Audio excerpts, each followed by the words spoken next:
Hello everyone, welcome to session 5. In the last session, I've discussed the accounting entries relating to dissolution of firm due to insolvency of a partner, including how the Garner's summary decision has to be applied. In this session, I'm going to discuss the Proforma of realization account, partner's capital account, and cash account. So let's begin our discussion with realization account. So on the screen, I have drawn a realization account. So I just read it out and I explain. It's already been explained in the last session while dealing with journal entries. In this session, it is in accounting format. That's it. So I'll read out. So first I told you all assets need to be transferred to realization account. So hence realization account debited to sundry assets account. And remember, all the assets at their book value to be transferred to this realization account. While transferring the assets, remember, if you come across any partner's capital or current account, as well as the cash, bank balance, and if there is any loss, those should be excluded while transferring the assets. So this is the first entry. After this, on the credit side, you are supposed to transfer all the liabilities by passing an entry by sundry liabilities account. And remember, except the partner's capital, partner's loan, if there is any accumulated profits, reserves, excluding those, all other liabilities to be transferred to realization account. Hence, the entry would be sundry liabilities account debited to realization account. After this, if you realize something on sale of asset, the entry would be on the credit side, that is by cash or bank account. This entry is for sale of assets and amount realized. If realization expenses are paid, then the entry would be realization account debited to cash or bank account.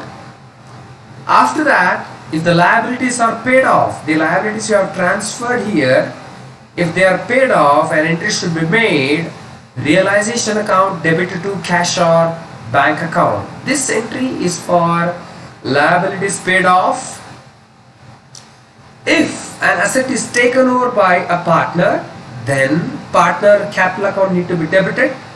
So hence entry on the credit side of realization as by partner's capital account. This is for asset taken over. If a liability is taken over, then entry should be on the debit side. That is realization account debited to partner's capital account. So this is for the liability taken over. And at the end, you are supposed to make a balance. When you take a total, please compare which side is more, whether the debit side or credit side. If the credit side balance is more, then keep the same total on the debit side and make the difference. And remember, if credit side balance is more, then that difference is going to be considered as realization profit, and it is to be transferred to partner's capital account. And it should be distributed to partners in their profit sharing ratio. If the debit side balance is more, keep the same total on the credit side and deduct the credit side items, and the difference what you are going to get is called as loss on realization. And this loss on realization to be transferred to partners capital account, and this loss to be borne by all the partners in their profit and loss sharing ratio. After this account, we are supposed to prepare an insolvent partners capital account. So you're gonna find his account a debit balance, hence begin with true balance brought down. As I told you, if there is anything we can recover from the private estate of an insolvent partner, then an entry should be made on the credit side as by cash. So this is cash brought in by an insolvent partner. After this, we are supposed to transfer if there is any profit, accumulated profit as well as loss to the extent of his share on the credit side. If there is any accumulated loss to the extent of his share to be transferred on the debit side to the insolvent partner's capital account. And not to forget at the end, so the realization loss, if any, that should be brought on the debit side of an insolvent partner's capital account. If there is a realization loss, that should be carried on the credit side of partner's capital account. And remember, after making a difference, always remember an insolvent partner's capital account will always have the debit balance more.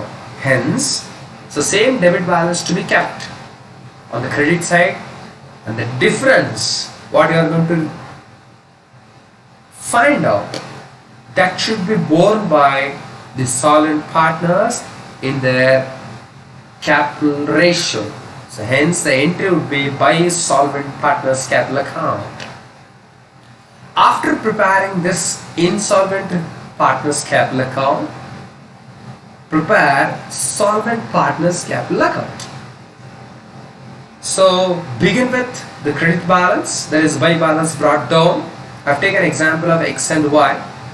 So considering these two as solvent partners. So these two are amount columns. So begin with the capital balances of the partners, and then next, if there is any loss, accumulated loss, transfer it on the debit side in their profit and loss sharing ratio, and after that transfer the realization loss.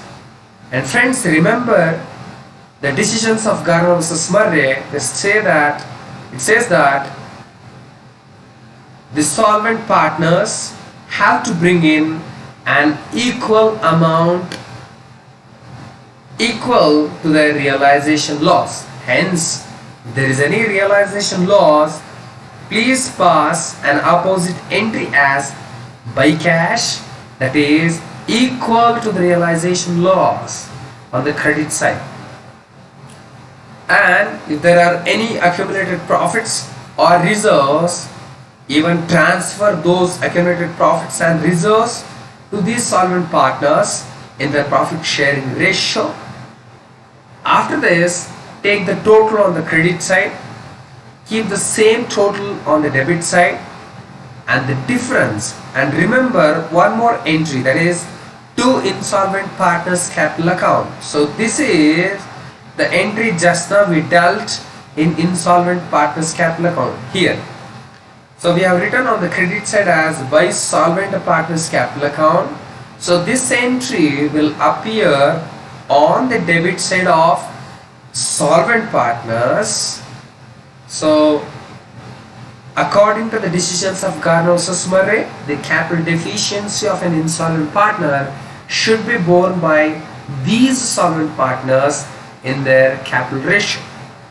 So that is to be transferred.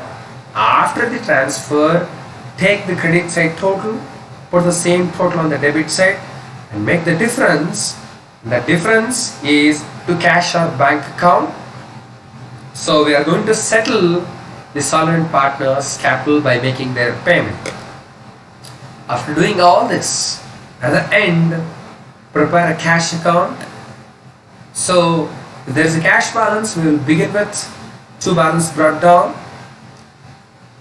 Then if you have any cash account in the previous accounts prepared, transfer all those entries to this cash account, and when you make a total, this total will be tallied. So these are the proforma of preparation of realization account, insolvent partners capital account, solvent partners capital account, and at the end cash account. So this is how we gonna close the books of the firm on dissolution. So I've quoted the references. In case if you have any doubts, you can refer these study books. Thank you.